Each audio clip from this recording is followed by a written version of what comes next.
Olá, meninas, tudo bem? Bom, diferente das outras aulas, hoje não é uma live, é uma gravação, porque afinal de contas é feriado, o dia da aula, então, para que não fique uma aula condensada junto com outras, enfim, o que eu resolvi? Então, eu resolvi fazer uma gravação da aula 1, que começa essa semana, é, é, essa semana, de Fundamentos, Organização e Metodologia da Educação Infantil e do Ensino Fundamental, né? No caso dos anos iniciais, né?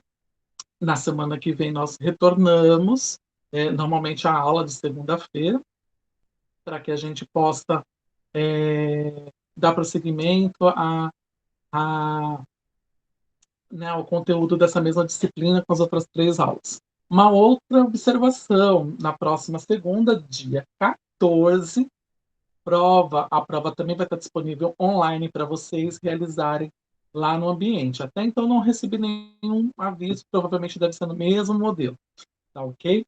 Bom, hoje, para a nossa aula número 1 de Fundamentos, Organização, Metodologia, Educação Infantil e Ensino Fundamental, nós iremos ver os fundamentos, princípios e currículo da educação infantil. Né? A gente focou no semestre passado falando muito sobre educação infantil. Né?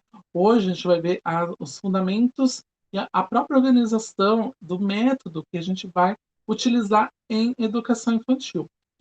Como vocês viram, tanto em avaliação, até mesmo na questão do próprio estágio no ano passado, perdão, no semestre passado, a educação infantil ela tem todo um método completamente diferente das outras etapas, né? Ela é muito voltada para a formação cognitiva das crianças, né? Então, como é que ela é a avaliação dela? É através do desempenho dela, é através da do que ela vai é, incorporando a cada dia no seu aprendizado. Então, é completamente diferente, porque nós não avaliamos a criança através do que ela possui de conhecimento, mas sim através dos relatórios, né? A observação. Então, tudo que é realizado com a criança, mesmo na creche, tem um propósito, tem uma ideia para que seja trabalhada mais para frente, especialmente quando ela chegar lá no Fundi 1. Tá? Para quem não lembra, Fundi 1 ele ganhou um ano, né, do ensino infantil, especificamente para aprendizado, né, para alfabetização. Né? Por quê? Porque as crianças, teoricamente, deveriam chegar lá na primeira série já mais ou menos alfabetizada, pelo menos sabendo ler, né, palavras, palavras pequenas, né? E escrever, né? Só que a gente sabe que não é bem assim que estava acontecendo, né? Havia uma grande defasagem, não havia um grande consenso em relação a quem realmente deveria ficar responsável pela alfabetização. Então, na reorganização da LDB, foi prevista justamente a incorporação do último ano do infantil para o Fundi 1, para que ela pudesse ser efetivamente alfabetizada.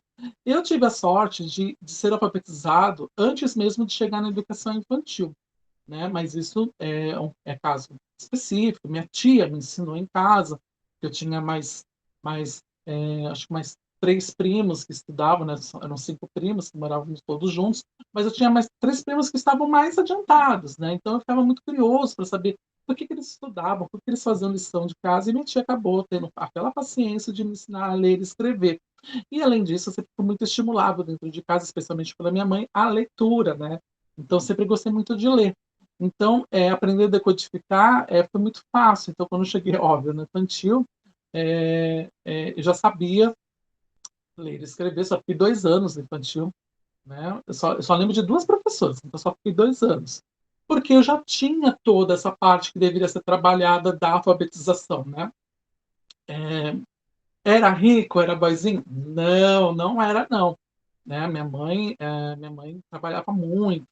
Enfim, minha mãe era, minha mãe nunca casou com meu pai. Então, isso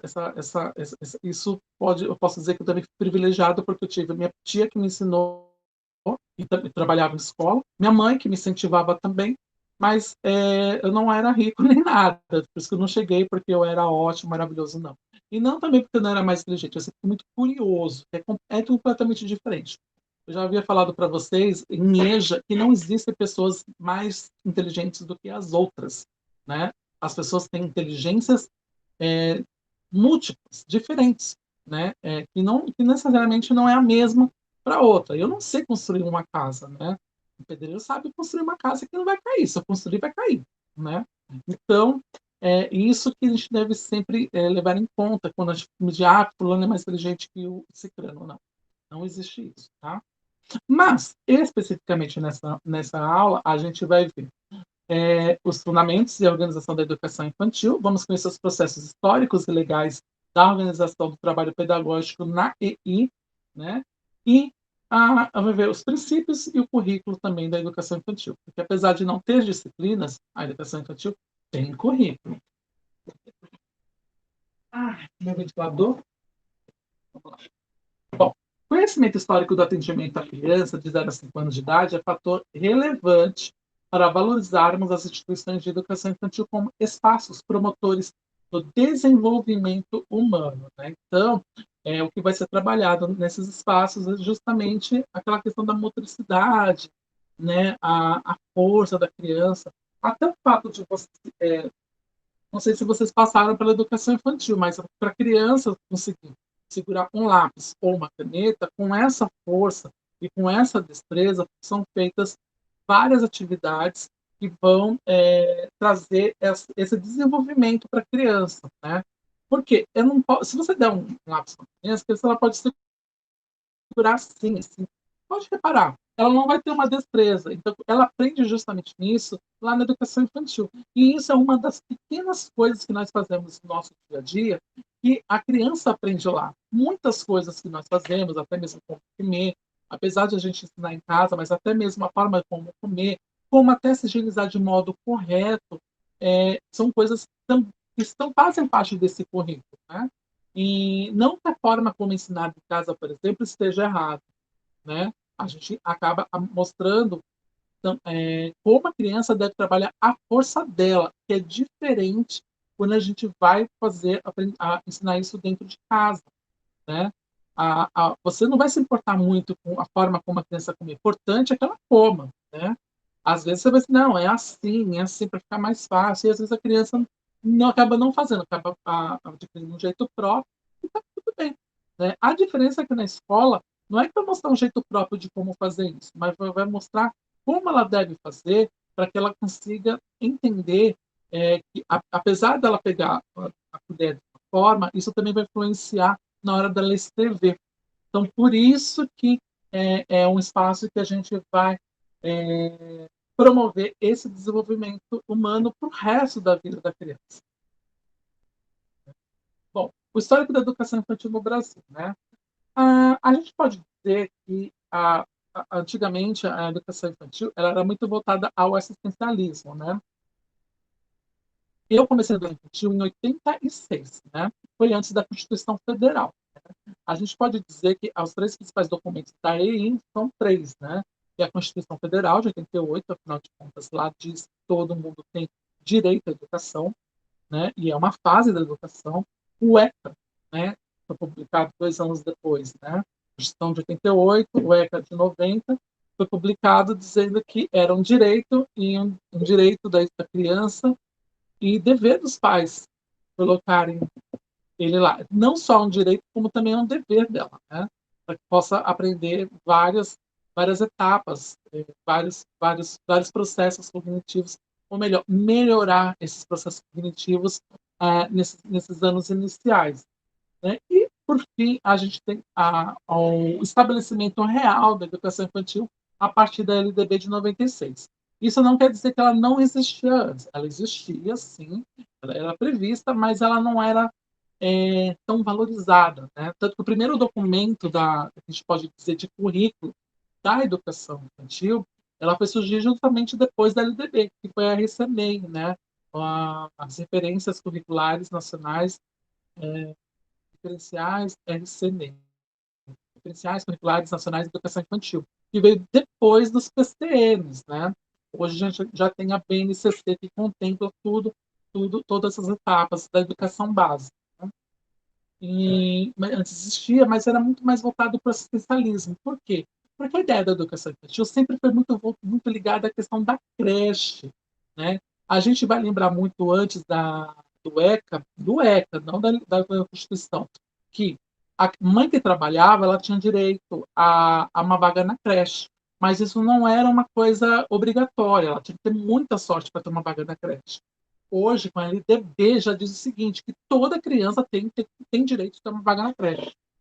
Né? Não só com a LDB, também, perdão, com o ECA também. E isso ficou mais reforçado quando houve essa implantação de currículo, né, para esse ensino.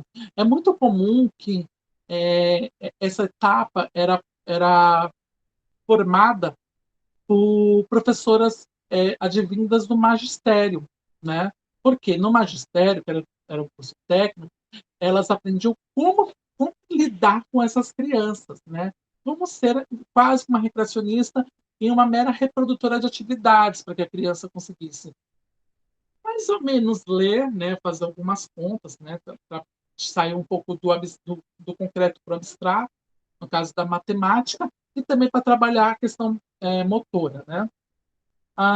Além disso, a gente tem, como eu falei, né, outros 3 documentos já mais voltados para a educação, que é a própria RISTENEI, que é datada de 98, as Diretrizes Nacionais de Educação Infantil, que foi de 2010, e a BNCC, né, que a BNCC já contém todas as etapas, né, não só o Fundo 1, Fundo 2 e o médio, mas também a educação infantil. Os precursores da educação infantil, é, a gente pode dizer que são 3, né? Primeiro é o Rousseau, lá no século XVIII, que ele dizia que a criança ele não era um mini adulto, era diferente do adulto, né? Para quem não lembra, né? A gente deve ter visto em história da educação. O Rousseau, antes do Rousseau, a gente interpretava a criança como um mini adulto, um mero ele era tratado igual como um adulto, né? Ele era só um adulto em miniatura. Então, ele tinha algumas obrigações que deveriam realizar, como trabalho, né? Não importa se era um trabalho braçal. Ele não tinha direito a brincar, porque as adultas não brincavam, apesar de toda a disposição de brincar e tudo mais. E é muito comum vocês verem relatados em filmes antigos, né? De épocas antigas, não filmes antigos lançados antigamente, mas de retratam épocas antigas, que as crianças trabalhavam em algumas mansões, alguns castelos, fazendo serviços braçais, né? E isso era relegado justamente para as crianças fazerem, porque era um serviço tão ralé, vamos assim dizer, que só podia ser feito justamente por um adulto mais incapaz, ou seja, pela criança. A Rousseau já vem e mostra que é diferente, né? Que a criança ela tem diferença assim com o adulto, ela ainda está em formação, né? Isso também vem muito com a questão do casamento infantil, né? Era muito comum reis e rainhas casarem crianças, né? Para poder manter dinastias, né? Fortalecer laços de reinados, essas coisas. E isso não acontecia só com as meninas, não. Eles casavam até com meninos também, né? Com, com, com, com outros meninos, até mesmo com mulheres mais velhas. Né? No mesmo século, a gente tem já o Pestalozzi. Né? O Pestalozzi diz o seguinte: a criança ela possui e deve ter autonomia, né? Ela apesar dela ser diferente do adulto, ela também tem direito à sua própria autonomia, ou seja, ela tem desejos, assim como os adultos, ele é diferente do adulto, mas ele também é um ser autônomo, né? Ele tem que ser trabalhado para ser essencialmente ser um ser autônomo, né? Que ele possa que ele consiga exprimir suas vontades, realizar as atividades, mas que isso também precisa ser treinado, né? O Froebel já traz isso mais efetivamente já no século seguinte, no XIX, né? Porque, como eu falei, que a criança ela tem que exprimir suas vontades, ficou muito mais explícito nas teorias de Froebel, né? Que a criança ela possui sentimento, ela é uma pessoa em formação, mas ela também possui sentimento. Ela não precisa só ter autonomia, ela precisa ser respeitada o que ela sente. O desejo dela sempre deve ser ouvido. Isso, inclusive, está muito marcado na nossa própria ECA, né? Que a criança, o desejo da criança sempre deve ser respeitado, é, desde que demonstre que realmente ela possua, não as faculdades mentais, porque as faculdades mentais reais só com 18 anos aqui no Brasil, mas que ela possa ser ouvida para que seja analisado a sua situação, né? E, por fim, já no século XX, no século passado, nós temos a identidade e a autonomia já em conjunto, que aparece na figura da Maria Montessori, né? A criança ela está formando a sua identidade, ela está criando a sua identidade social, e isso também advém, assim como o Pestalozzi falou, advém da sua própria autonomia. A, é, as legislações pode dizer que a mais importante da educação infantil surgiu, é óbvio, a partir do sua ressignificância, né, que foi na LDB. Por que ressignificância? Como eu falei antes, havia sim educação infantil, antes da LDB de 96. Sua prova viva. Eu frequentei educação infantil 2 anos, lá na prefeitura de Santos. Nunca fui à creche, mas sempre foi muito ligada à questão da creche. Eu até esqueci de falar, né, que a creche, eu cheguei a falar, mas não completei. A creche ela era ligada para a criança de modo assistencial, porque a mãe trabalhava, tinha direito à creche. Quando a mãe perdia o emprego, antes do ECA, ela perdia a vaga na creche. Né? Então, ou seja, não era algo que era que é como é hoje, que você 6 meses já leva a criança na creche, né? E a mãe não aguenta mais ficar com a criança o tempo todo, tem que ter tempo para brincadeira, mas é mais ou menos isso que o pessoal imagina que acontece, mas não é, eu sei que muitas vezes não é assim. E, mas então era voltado muito para o essencialismo. Então, a primeira legislação efetiva que traz essa ressignificância da educação infantil é óbvio, é a LDB de 96. Por quê? O atendimento das crianças passa a ser obrigatório em centros de educação infantil, né? Que aqui na cidade de São Paulo nós temos, né, esse nome, né? E tem nome para tudo que eu já vi, ó, para educação infantil, eu já vi maternal, eu já vi, não, berçário, maternal, jardim, prezinho, enfim, eram várias denominações. A gente pode dizer que hoje nós temos só duas, graças a Deus. A gente tem a creche, que vai para as crianças de até 3 anos, e de 4 e 5 anos é a pré-escola. Né? A creche é extremamente muito lúdico e voltado para a questão de higiene, né? Higiene autônoma da criança. E a pré-escola já traz mais aqueles trabalhos já psicomotores, né? Mais de coordenação motora. Né? Isso não é uma regra. Pode acontecer, inclusive, esses trabalhos motores na creche, mas isso vai ficar mais específico para, o, para a pré-escola, não para a creche. Né? A creche é mais um lugar mais de recreação, onde a criança aprende, pode, brincando, mas são questões mais simples, mais de socialidade, mais de cooperativismo, de empatia. Né? Não é bem questão de trabalhar as mãozinhas e tudo mais. Até porque a criança ainda está trabalhando, ainda está formando muitas coisas. Né? Ela, apesar de conseguir pegar, puxar, enfim, essas coisas, ela precisa aprender coisas antes, né, mais sociais, do que efetivamente trabalhar a questão motora. Né? É, já as diretrizes para o ensino fundamental, ela está através das, da mental, da educação infantil, ela está muito voltada para a questão da interação e da brincadeira, né? Então, é por isso que eu digo que a creche é muito mais voltada para a socialidade, porque, como eu havia falado para vocês em outras disciplinas, as crianças elas estão vindo de micro-sociedades, que são as famílias dela, e estão indo para uma para uma macro-sociedade, isso mesmo, uma macro-sociedade que é maior, com várias micro-sociedades compostas por uma única pessoa, porque elas são representantes das suas famílias. E isso acaba tendo aquele choque ideológico, né? Como é que é o choque ideológico? É justamente da criança mais mais manhosa, com a criança que é mais independente, mais rebelde, aquela que é mais chorosa. Então, ela tem um choque de realidade dentro de uma sala dela, mesmo com 5, 6, 10 alunos, 15, 20 que seja, ela vai ter um choque de realidade que é diferente da microsociedade dela. E isso, ela vai se dar, essa atenuação de diferenças vai se dar através das interações e também das brincadeiras, porque a criança, ela quer se divertir, ela quer explorar o corpo, né? Então, ela quer brincar. Né?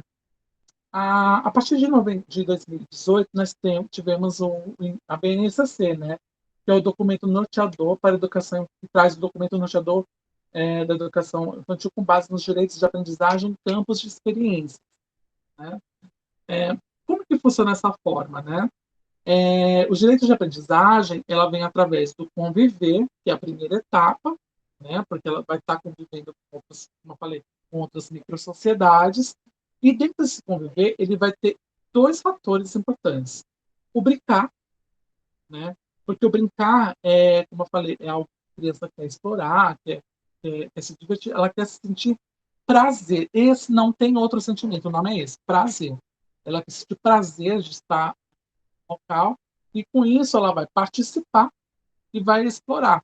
Então, ela vai participar de outras esferas sociais, né? Ou seja, vai ter contato com outras crianças e vai explorar o seu corpo. Ela vai tentar ver quais são as suas possibilidades. Isso está muito ligado à questão da autonomia, né? O participar também está ligado porque a partir do momento que ela vai estar em contato com outras sociedades, com outras microsociedades, ela vai estar validando ou não outras microsociedades.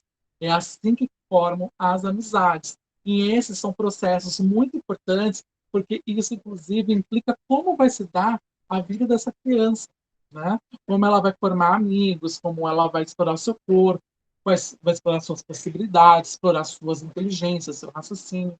Então, tudo isso é trabalhado na educação infantil, né? O outro, além de brincar, é o conhecer. O conhecer, como está no explorar, ela vai conhecer, vai explorar muito, vai conhecer o seu raciocínio, as suas possibilidades. Ela está explorando, mas também está conhecendo. Quando a gente conhece as nossas possibilidades e os nossos raciocínios, nós vamos formando banco cultural, porque a gente já sabe que isso podemos fazer porque vai acontecer aquilo, né? Isso não, eu devo fazer isso até certo ponto, porque se eu ultrapassar esse ponto, vai acontecer uma coisa que não é legal. E isso vem muito através da expressão da criança, né? Ela vai expressar como ela se sente, ela vai expressar felicidade, medo, confusão, conhecimento, enfim. Isso tudo é explorado através do conhecer, né? E, curiosamente, o participar, o explorar, o expressar, eles são ligados, né? Porque se ela não quer participar, lá no brincar, ela vai conhecer ela e vai dizer, não quero brincar, ou quero brincar, não gosto de brincar disso, não gosto de fulano, gosto de fulano, né? E isso explorar vai mostrar também como ela explorar, como ela expressar. Os princípios da educação infantil, a gente tem a concepção da infância, né, que até o século XVII, como a criança era vista como um adulto em miniatura, como eu havia falado, e a partir desse mesmo século, a criança passa a ter outro destaque na sociedade.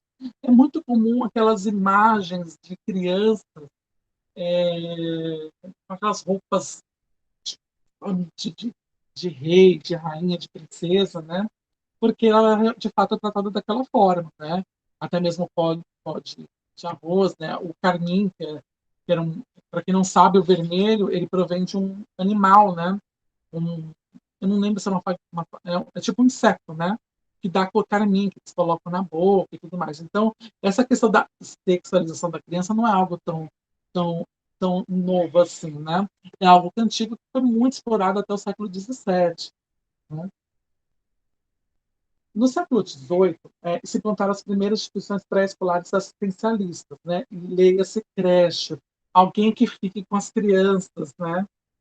O assistencialismo e o consequente proviso são as características da educação infantil no Brasil. Por quê? Porque a dinâmica de trabalho aqui sempre foi muito diferente. A gente pode dizer que na escravatura, até as crianças escravas, elas trabalhavam, né? Especialmente as meninas, né? Elas trabalhavam nas coisas de casa, né? Fazendo comida, aprendendo com seus pais, ou enfim, com um parente ou algum outro escravo, para fazer aquele serviço de casa, né? Para quem não sabe, quem fazia serviço de casa e era apresentável pro, para os brancos eram aqueles negros que não eram tanto retintos, né? Às vezes eles podiam até ser frutos de um estupro mesmo, né? Do, do senhor, né? Com uma escrava, né? Então, os negros que não eram tão retintos, que tinham traços mais caucasianos, né? Ou não eram tão escuros, né? Então, elas eram exploradas justamente para isso, né? Ah, então, essa situação vai mudar justamente no fim da escravatura, especialmente no início do século XX. Por quê? Porque o Brasil, que era um país extremamente rural, ou seja, as crianças trabalhavam mesmo, trabalhavam na própria plantação da família, né? Não tinha aquela preocupação e tudo mais. Conforme o Brasil foi ficando um país mais industrial, que foi se dar lá na década de 1930, houve a necessidade de ter um serviço mais assistencial. Só que como é que fica assistencial? O que a gente vai fazer com essas crianças? Né? Vai pôr para ver Xuxa? Hello? Não, década de 1930. Então você tinha que improvisar o que fazer com essas crianças, né? É, não podia alfabetizar porque isso fazia na escola, né? Ou, enfim, não era serviço da creche, né? Então é brincadeira mesmo, é aquela realmente pré-Xuxa, né? A diferença é que era aquela coisinha fofinha e o fim no soco, né? Porque a gente lembra que tinha maus tratos nas escolas, né? Através de cinto, e era aceitável, né? De cinto, ou até mesmo milho, entre outras coisas, pegar na orelha, ou colocar a criança de frente com máquina. Né? Já fiz isso, já fiz de frente com máquina. É horrível. Né? O Crumb, no seu livro de 1987, diz que duas formas de conceber a criança é aquela que recebe a paparicação dos adultos e a outra como ser imperfeita e incompleta. Então, a criança, ou ela é paparicada, né, mimada, ou ela é considerada aquele estorvo, né, aquele imprestável pela família. E isso, apesar de existir até hoje, especialmente mimado, mas também do estorvo, a criança quando ela é rejeitada, em menor escala, isso era muito, mas muito comum até umas décadas atrás. Até porque as crianças, nossas famílias, elas tinham muitos filhos, né? Eu vi uma imagem esses dias que a mulher, acho que tinha uns 18 filhos, ainda estava com dois no braço, né? Já contando com os dois do braço, né? E o pai, né? E vem uma escadinha. Então, sempre realmente existia esse estigma dos mais mimados, dos mais rejeitadinhos, né? Mas existe até hoje, né? Já no final do século XX, no Brasil, a criança ela se torna um sujeito possuidor de direitos através, especialmente do ECA, né? Então, a gente vem a questão do educar, cuidar e brincar. O educar traz principalmente as situações de cuidado, né? Por quê? Porque antes, apesar de ter esse processo da higienização, da escovação de dentes e tudo mais, ele ficou muito mais forte através do ECA, né? Porque o Brasil, apesar de chegar na década de 90 um país já industrializado e tudo mais, para quem não lembra, até uns 30 anos atrás, a gente tinha muito problema de saneamento básico, especialmente em grandes cidades, né? Basta vocês verem o Rio Tietê, né? O Rio Pinheiros, os esgotos caem in natura nesses rios, né? E a gente teve também a explosão urbana, né? Que aconteceu aqui na região da Grande São Paulo, especialmente a partir da década de 60, né, quando as grandes empresas, as grandes montadoras, não só de carros, mas qualquer tipo de empresa, elas abriam aqui em São Paulo, porque aqui passou a ser um centro financeiro. Na verdade, sempre foi o centro de coração financeiro, né? Mas ela se tornou muito mais importante a partir da industrialização, que ocorreu com as vindas das grandes montadoras para cá. Então, as pessoas moravam como? Vinham morar em casas de madeira, feitas de qualquer jeito. A própria situação do saneamento básico não era muito bem resolvida. Às vezes as pessoas pegavam a água de um rio e, curiosamente, mandavam os dejetos para o rio, para os pequenos afluentes que tem aqui pela região. E, enfim, e isso foi intensificando essa, essa proposta de saneamento muito a partir a gente vai ver muito isso a partir do governo FHC, né? Essa implantação, esse boom desse saneamento, né? E que culminou, óbvio, com as obras, do, eu esqueci o nome, mas acho que é PAC, né? Programa de Aceleramento do Crescimento, que foi feito já no governo Lula, né? Então, começaram a ter essa preocupação na educação infantil, do cuidado dela, né?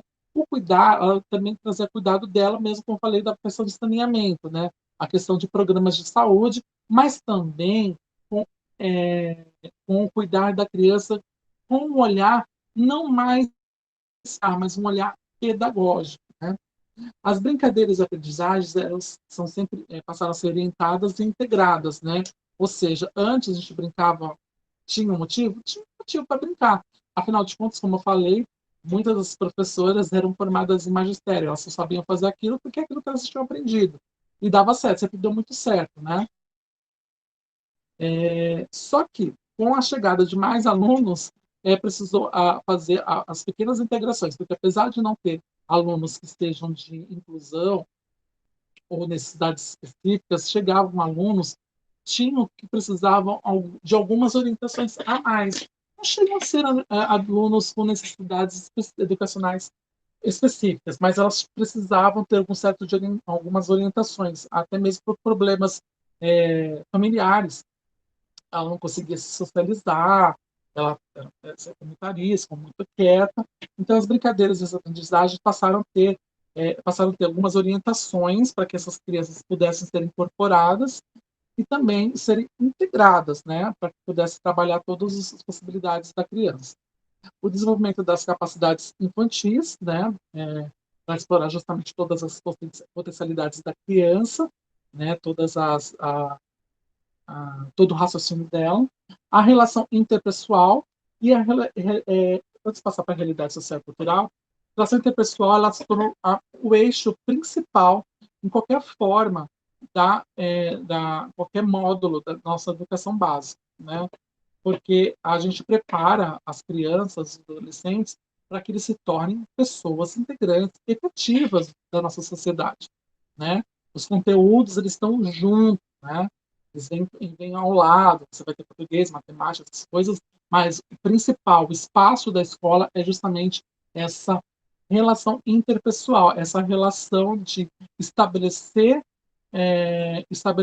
conexões com outras microsociedades e também trazer a realidade social e cultural.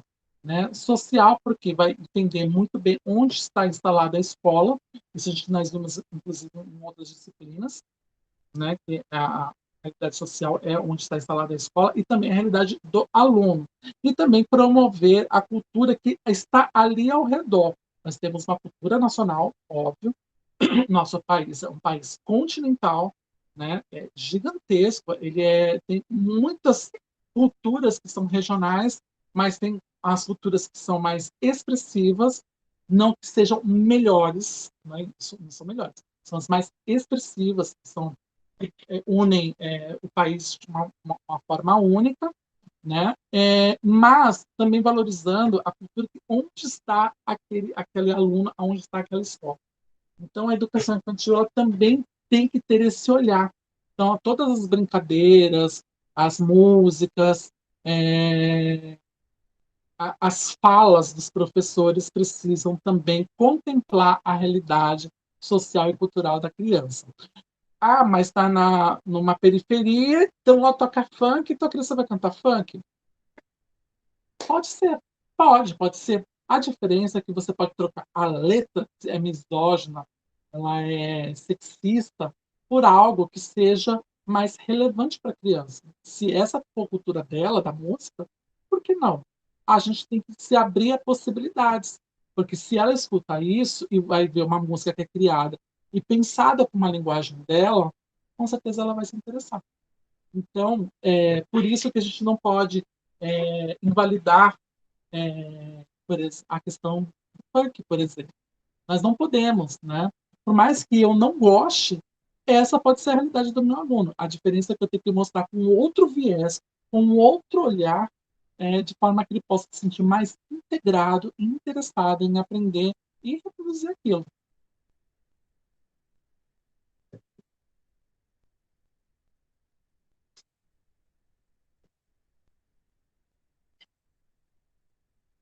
Como superar a visão de senso comum? Né? É muito comum, apesar do senso comum, é muito comum quando eu pergunto. Eu acho que eu preciso perguntar para vocês no ano passado: por que vocês estão fazendo pedagogia? E é muito comum escutar a seguinte resposta: porque eu gosto de criança. Né? E eu falo, gente, quem gosta de criança não vai fazer pedagogia, vai fazer recreação, vai virar a cover da Xuxa. Né? Isso é gostar de criança. Né? Por quê? Porque a ideia de que trabalhar com crianças menores é muito mais fácil. Eu preciso confessar, realmente é mais fácil. É mais fácil, mas depende muito da pessoa. Você tem que ter uma certa aptidão, né, vocação, talento para poder trabalhar com esses pequenuchos, né? E isso cria o que chamamos de senso comum, né? Porque trabalhar com criança não é tão fácil assim, não, né? É mais fácil do que se você comparar com, por exemplo, com Fundi 2, né? Onde eu majoritariamente atuo, né? É muito mais fácil trabalhar com o infantil. Só que você tem que entender que o que você vai aplicar para um grupo de crianças pode não contemplar todos. Então, e essa é a visão que, por exemplo, eu tenho lá no Fundo 2, lá no ensino médio. Então, como você quebrar essa visão do senso comum? Né? A gente tem que ter, especialmente no infantil, a gente tem que entender a importância de conhecer fundamentações teóricas que acompanham a compreensão de sua atuação profissional. Então, a primeira coisa é entender por que a gente está fazendo determinada atividade. Eu já falei isso, inclusive, para vocês, que a maior diferença entre magistério e o curso de pedagogia é que, no magistério, a professora, né, a futura professora, ela vai aprender como fazer. Né? Não importa por que vai fazer aquilo, ela vai aprender como fazer aquilo. Pedagogia, você vai entender por que fazer aquilo. Por que eu vou fazer exatamente aquela atividade com o aluno? O que eu quero trabalhar? E isso quer dizer que a gente passa a conhecer essas fundamentações teóricas. É óbvio, a gente usa muito o método Montessori. Hoje tem o Reggio Emilia, que é maravilhoso. Até põe depois um vídeo. Deixa eu anotar. Reggio Foi um vídeo lá do Reggio Emília, que trabalha também as capacidades das crianças. Vocês vão, assim, quando eu vi o vídeo, por exemplo, do Reggio Emília, eu fiquei desesperado, porque imagina dar uma faca afiada para uma criança de 3 anos cortar uma fruta, né? Então, tem uma fundamentação teórica para que faz isso, né? Por que a criança ela vai trabalhar, por exemplo, vai ajudar a fazer a alimentação dela, né? Para justamente dar aquele tipo de autonomia, conhecer tudo como é produzido e tudo mais. Então, tudo isso é trabalhado através de fundamentações teóricas. E quando você vê essas teorias, você acaba se libertando de que é preciso fazer determinada atividade porque isso é legal. Né? Não, você não tem que fazer aquela atividade porque é legal. Você tem que fazer aquela atividade porque vai trabalhar a motricidade, vai trabalhar o raciocínio, vai trabalhar as possibilidades corporais da criança. Né? É por isso que vocês veem o conteúdo de educação física, corporeidade, porque vocês irão trabalhar essas possibilidades. Né? Um educador, ele não se constitui meramente na prática. Né? Então, por isso que essa é a maior diferença do quem faz magistério para quem faz pedagogia. Porque a pedagogia ela vai só ver trabalhar prático. Né? Eu preciso entender o que está acontecendo naquilo. Porque quando eu entendo para que eu faço aquilo, você cria ideias novas. Você tem ideias novas para poder aplicar. Então você começa a abrir, expandir sua mente, ou seja, não vou aplicar aquilo que é legal, vou aplicar aquilo porque eu vou trabalhar mais mais a coordenação motora da criança. A prática ele permite levantar certos questionamentos que somente a teoria é capaz de subsidiar. Então, quando você faz algo prático, mas você não entende por que, que dá certo, ou não entende, por exemplo, por que dá errado, pode ter certeza que tem alguma coisa que vai poder responder. Por que, que isso aconteceu? Quais foram as observações de outros autores, né, de outros teóricos? Né? Os direitos educacionais infantis eles visam pleno desenvolvimento da infância. Né? O que é esse pleno desenvolvimento da infância? É dar a possibilidade da criança brincar, educar, ser educada, né? Brincar, se educar, ou seja, ganhar conhecimento, e de ser cuidada, ter uma visão mais não familiar, né? Porque o espírito cuidador da mãe, do pai, seja do responsável, é mais no intuito de proteger, né? Já o do professor, não. O intuito dele de cuidar é para que ele se torne um sujeito autônomo, né? Não que isso também não seja um desejo dos responsáveis, mas a visão do professor é puramente para que ele seja autônomo, que ele consiga ser capaz de vencer as suas dificuldades, as suas a, a, a, não as dificuldades, os obstáculos que aparecem, né, os desafios que são propostos para ele no seu dia a dia. É óbvio que não é um desafio que é dado igual um aluno que está lá no primeiro ano do ensino médio, mas é sempre pensado nas suas possibilidades. Né? E os documentos que dizem tudo isso, especial, que vocês precisam conhecer, é a Constituição Federal, o ECA, a LDB e as diretrizes curriculares para a educação infantil e, óbvio, a BNCC. Okay? Vamos voltar no educar, cuidar e brincar. Né? Esses três, né, do educar, do cuidar e do brincar, né, eles são princípios que são indissociáveis. Né? Eles não podem, você não pode apenas brincar com a criança. Você tem que ter aquela questão do cuidar e a questão do educar. Né? E não pode ser só educar, você precisa também ter os outros dois, e assim por diante. Por quê? Porque eles são partes importantes na aprendizagem, no desenvolvimento dela. Né? Então, quando você vai produzir um conteúdo, vai produzir alguma atividade para elas reproduzirem, elas têm que ser algo que seja lúdico, especialmente na educação infantil, porque as crianças aprendem brincando e elas sentem mais à vontade quando acham que estão brincando do que aprendendo. Aí vem a questão da ludicidade e também do cuidar dela. Né? O cuidar dela para que ela possa entender, inclusive, não só a questão de higiene, né, mas também a questão de conhecer o seu próprio corpo, e não apenas na questão de possibilidades, mas até também de permissões. Né? A gente passou há pouco tempo por aquele caso da menina de 10 anos que foi estuprada, já era estuprada sistematicamente em casa, segundo o acusado, né, o estuprador, que era tio dela, isso também era feito com outros familiares. Até então não ficou provado, só o dele estava provado porque o bebê que ela estava esperando trazia o DNA dele, né? Então, isso também serve para também trabalhar na educação infantil, porque quando ela também tem a visão não só da questão de higiene, mas de suas possibilidades, ela também tem a questão das permissividades que pode ser ou que não pode ser. E isso é muito importante, porque se a gente vai trabalhar com autonomia com as crianças, ela precisa ter autonomia também para saber que ela acha que é certo e o que é errado. Né? E isso deve ser sempre valorizado. E se for algo, ela acha que é algo que é certo e que socialmente é errado, você precisa criar possibilidades para que ela entenda que aquilo está errado. Né? Lembrando que o que é errado para você necessariamente não é errado socialmente. Isso tem que ser muito bem interpretado quando você entra em sala de aula.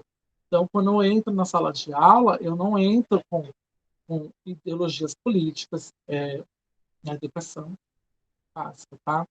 Aqui, você sabe, tento não ser, mas é difícil não usar os sinônimos, né?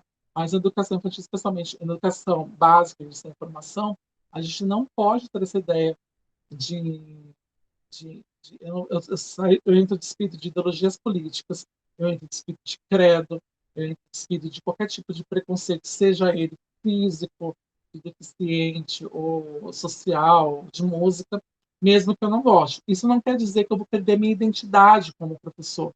Se eu, por exemplo, falei da questão do funk, né? Se eu não gostar de funk, mas as crianças gostarem, eu tenho que me despedir desse preconceito, porque é arte, é arte. É arte. Mesmo que eu não valide, é arte. E eu preciso despedir disso. Né? Então, tudo isso ele vem através desses três princípios, né? Do educar, cuidar e do brincar. Né? Ah, o princípio curricular da educação infantil ele deve ter o entendimento do desenvolvimento integral.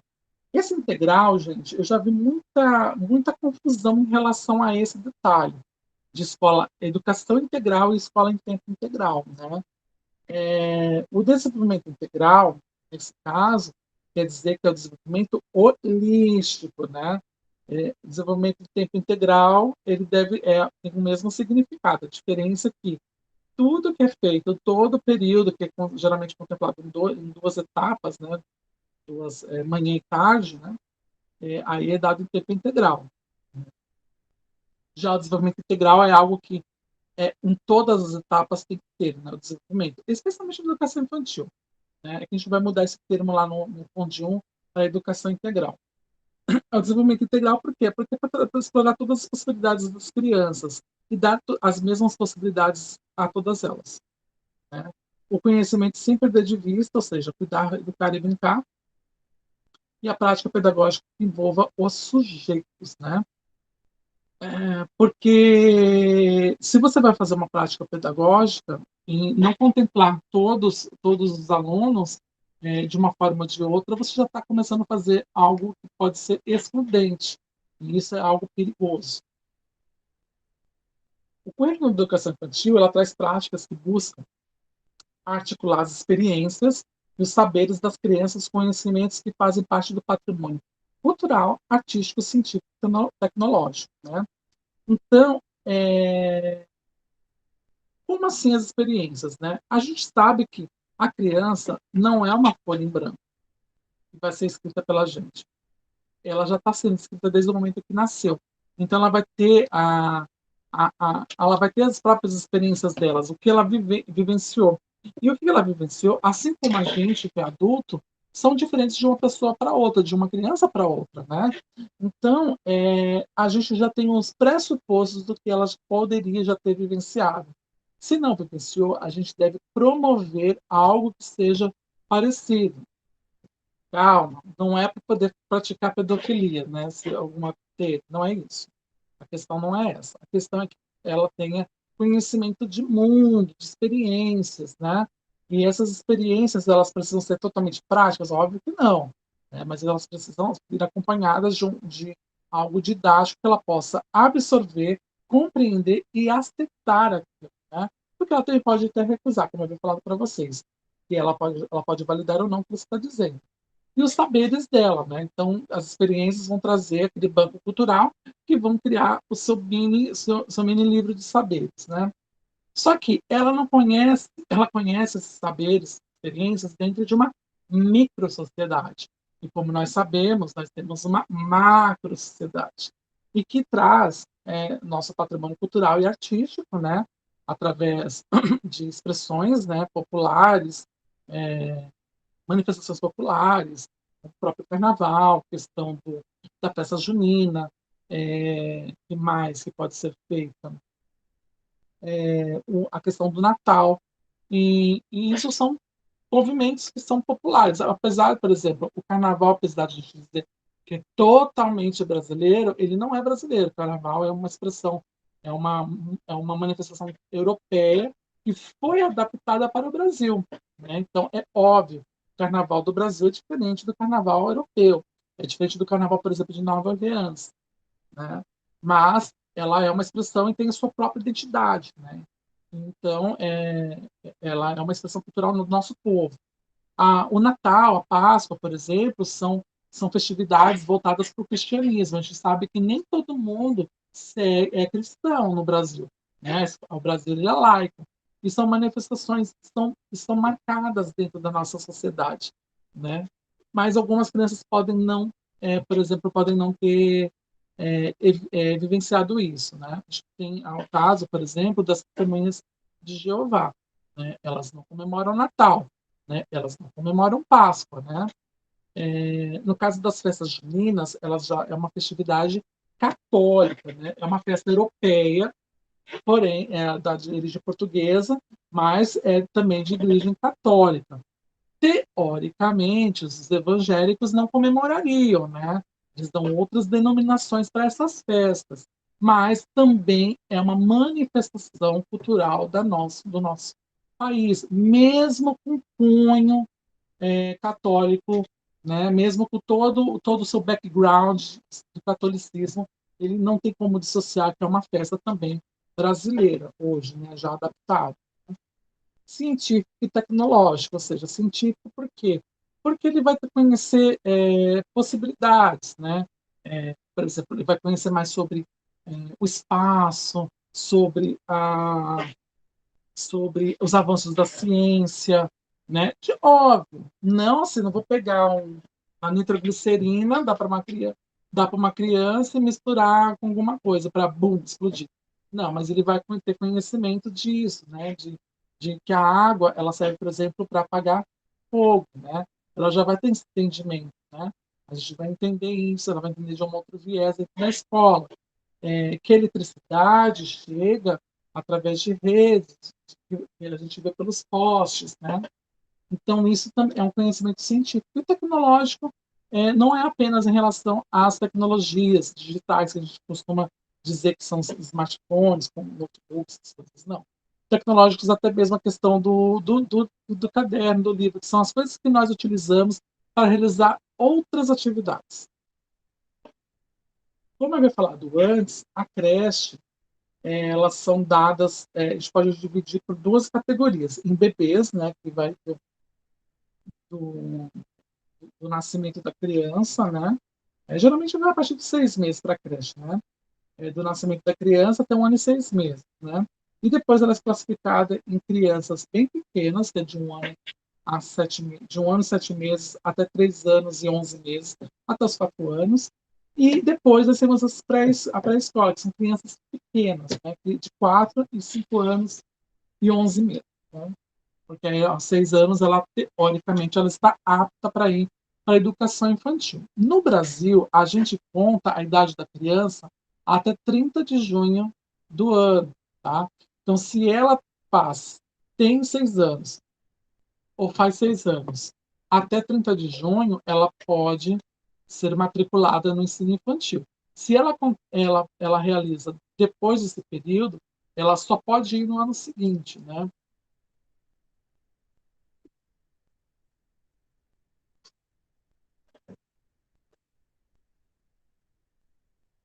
E os campos de experiências, né? Nós temos 5 campos de experiência na educação infantil. Primeiro, a gente tem a questão social, né? Que é o eu, o outro e o nós. Né?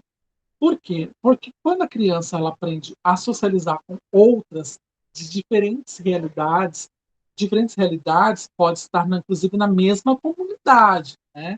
A gente sabe que existem crianças que passam fome, crianças que são maltratadas, enfim, ou crianças que são mimadas demais. Então, são diferentes realidades, mesmo estando na mesma comunidade. Ela precisa entender que existem os direitos e deveres do eu, os direitos e deveres dos outros e os direitos e deveres de nós, em conjunto, em sociedade. E isso é algo que é importantíssimo na aprendizagem das crianças. Então, as experiências que elas precisam ter, essencialmente, partem desse princípio. Além disso, nós temos o corpo, os gestos e movimentos, o seu corpo, conhecimento do seu corpo, quais são as possibilidades que ela pode fazer através gestos e de seus movimentos, né? São as possibilidades de trabalho da criança, né? Eu já havia falado, inclusive, nisso, em relacionado à questão das meninas, né? Que elas vivem com cabelo penteado, maquiadas, que elas não podem suar, elas não podem correr porque elas vão suar, vão despentear o cabelo. Então, na educação infantil, ela tem que criar essa possibilidade toda. Ela não, e não é porque ela não vai correr porque está maquiada ou de sapato alto, né? Ou o sapato de saltinho, né? Para quem não sabe, não entra na educação infantil sapato com saltinho, né? Porque a criança ela tem que estar de tênis para que possa realizar todas as atividades que deverão ser propostas lá, né? Os traços são as cores e formas, né? Ou seja, ela vai aprender a realizar os traços e as formas, especialmente para aprender a escrever. E também a questão do desenho, né? O desenho vai entrar também as cores, né? Ela vai começar a identificar, descobrir novas cores, né? Combinações de cores, né? E os sons, porque ela precisa entender quais são os sons que, por exemplo, o seu corpo faz, os sons da cidade, os sons dos animais, né? Tem gente que nunca, por exemplo, ouviu o som de. Ai, esqueci o nome do pássaro. Peraí.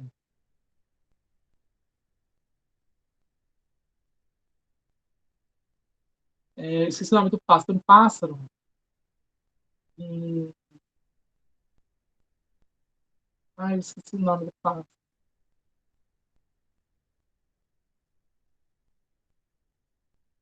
Tem um pássaro que é.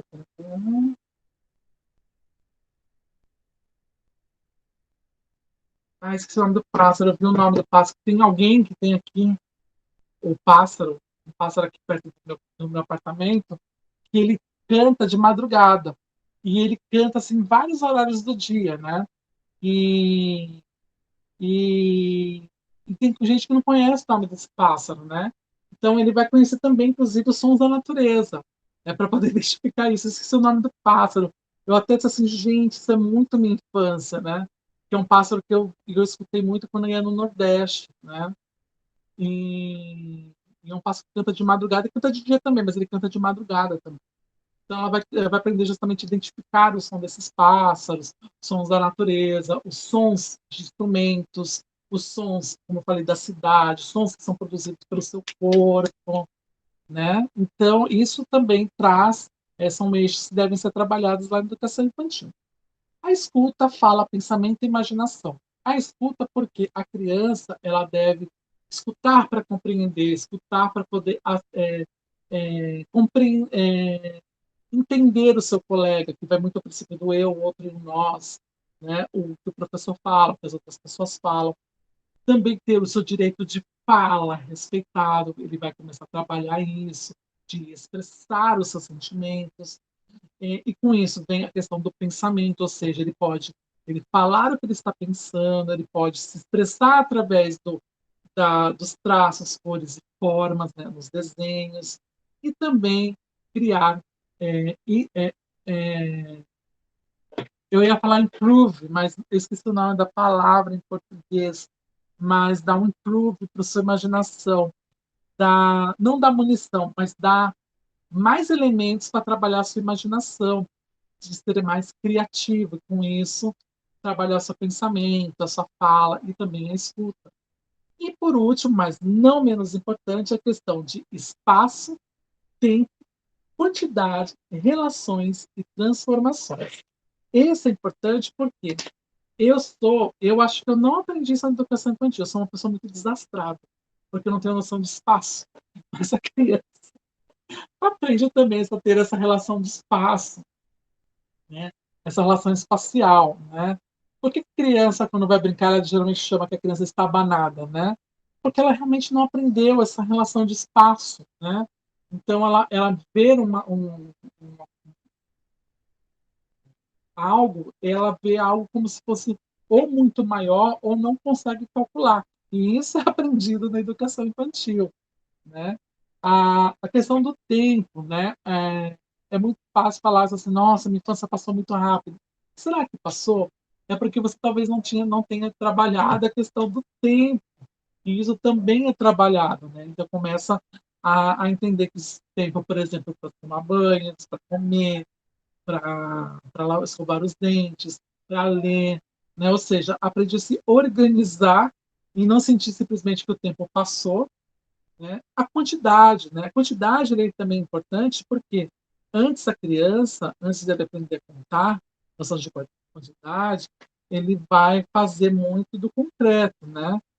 Ele não, ele precisa ter a representação. Tem 4 anos, você vai 1, 2, ou às vezes fala assim, tem 4 anos, né? Então ela vai trabalhar justamente a questão da quantidade primeiro no concreto, é óbvio, porque a criança não tem ainda o pensamento abstrato de contar 4 anos, né? Fala assim, 4 anos, você precisa ter uma representação concreta daquilo e também para poder aprender a contar, né? Para saber que os números é 1, 2, 3, 4, 5, 6, existe essa ordem decimal, né? As relações, né? Fazer ligações com, entre, entre ações, né? Por exemplo, se eu correr, eu vou me suar. Se eu pular, eu posso cair, me machucar. A água é a água vem é um mineral, né? É algo que pode ser representado também por uma pedra, né? É um mineral, outro mineral. Criar essas micro-relações. É óbvio que não vai fazer da água com uma pedra.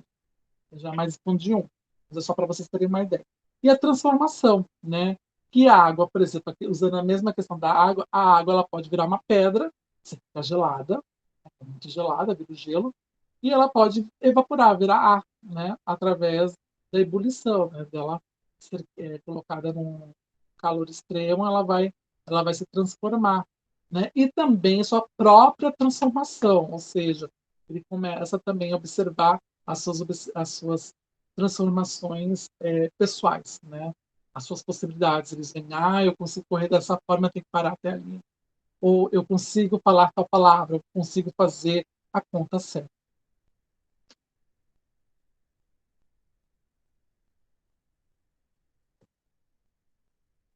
A identidade e a autonomia na educação infantil.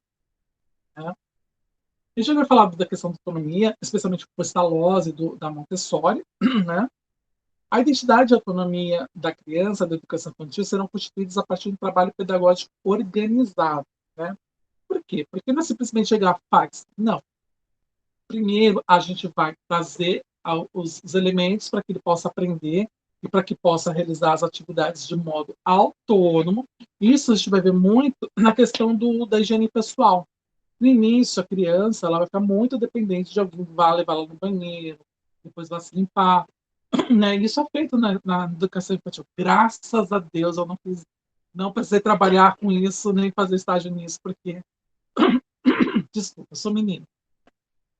Perdão, desculpa, eu sou menina, então não preciso, graças a Deus, que eu acho que seria a pior parte. Imagina a Marinilza pode falar, a Neide, a Viviane, não sei se elas chegaram a pegar, né? Mas, enfim, né? E isso também dá autonomia para a criança, porque a partir do momento que você vai ensinando para ela como deve fazer nessas situações, você vai criando essas possibilidades de autonomia. E isso não simplesmente vai, faz, não. Você vai ensinar para ela como é que vai realizar, por exemplo, a sua higiene pessoal. Né? Nas etapas da educação infantil, cada etapa de formação ela é diferente. Porque por mais que a criança já saiba, uma das crianças saiba fazer aquilo, é necessário que você faça o nivelamento para que todas realizem da mesma forma, ou não da mesma forma, mas que tenha aquele mínimo de conhecimento, nem toda forma, mas que tenha aquele mínimo de conhecimento e entendimento para que aquilo aconteça. Cada etapa, ela, como você havia falado, ela apresenta necessidades diferentes. Né? Ou seja, para cada etapa, quando for levar a criança, você vai simplesmente limpar. Depois de um tempo, você vai limpar e mostrar para ela, faz isso, tem que fazer até aquilo. Na segunda, você vai na terceira, você vai supervisionar, por exemplo, na questão da higiene pessoal. E na quarta, ela já vai sozinha. Então, cada uma vai ter essas etapas de observação. Né? Eu acho que a Viviane, a Neide, até mesmo a Marina vai poder dizer, elas vendo isso lá. Né?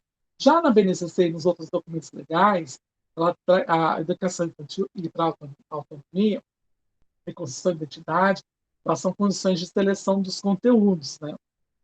Por quê? Porque quando você vai estar realizando algum trabalho dentro dessa etapa, é necessário que você contemple especialmente as questões da autonomia. Tal como eu falei agora da higiene pessoal. São etapas e são trabalhos que eles vão aprendendo, né? São atividades que eles vão aprendendo ao longo do tempo, que vai mostrando vai marcando bem essa autonomia, né? Essa construção de identidade. E ela, obviamente, assim como os demais etapas, ele precisa estar articulado com o projeto político-pedagógico. Né? Então, deve ser algo que tem que ser projetado e tentado aplicar, ou substituído por algo melhor, algo que seja mais efetivo. Né? Então, quais são as vivências que deve oportunizar na educação infantil? Né? A gente deve, na educação infantil, para cada etapa de formação da criança, é importante, ela tem a sua importância e tem as suas especificidades. Né? Então, não basta simplesmente vou aplicar aquilo porque eu acho legal. Não, vou aplicar aquilo porque ela precisa desenvolver determinado conteúdo ou determinado banco cultural para realizar uma outra atividade futuramente. Então, elas são divididas nessas etapas para que seja trabalhado nisso. Né? Quais são as etapas? Lembram? Creche para a escola. BNCC e documentos legais são as condições básicas para a seleção dos conteúdos, ou seja, além da BNCC, que é o que norteia todo o mínimo de conteúdo, como nós vimos em avaliação na educação, o mínimo de conteúdo que deve ser plantado em todo lugar, ele deve também trazer alguns documentos legais, especialmente da sua região. Mas tem outros documentos legais que também norteiam, né, que é a Constituição Federal, a UECA, a Diretriz de Educação Infantil, e aí os outros documentos de cada cidade. As propostas devem ser articuladas com o projeto político-pedagógico na instituição educativa, mas isso aí vocês vão ver não só na educação infantil, mas em todas as etapas. O professor, ele é o responsável pelas aprendizagens, né? Ele deve ser o facilitador. Vocês serão as facilitadoras dessa aprendizagem. Vocês irão propor essas atividades, irão realizá-las para que a criança aprenda efetivamente. Né? E a estrutura curricular deve contemplar o desenvolvimento infantil integral, ou seja, ela como um todo, de modo que ela consiga construir suas próprias identidades e ser um ser autônomo. Tá bom? Gente, se vocês tiverem dúvida desse vídeo, vocês podem mandar para mim lá no grupo e eu respondo para vocês. Mas basicamente isso tá? Então, na outra segunda-feira, dia 14, a gente se vê e aí teremos a aula 2 da disciplina de Fundamentos, Organização e Metodologia da Educação Infantil e do Ensino Fundamental 1, tá bom? Então, é isso. Tchau, gente.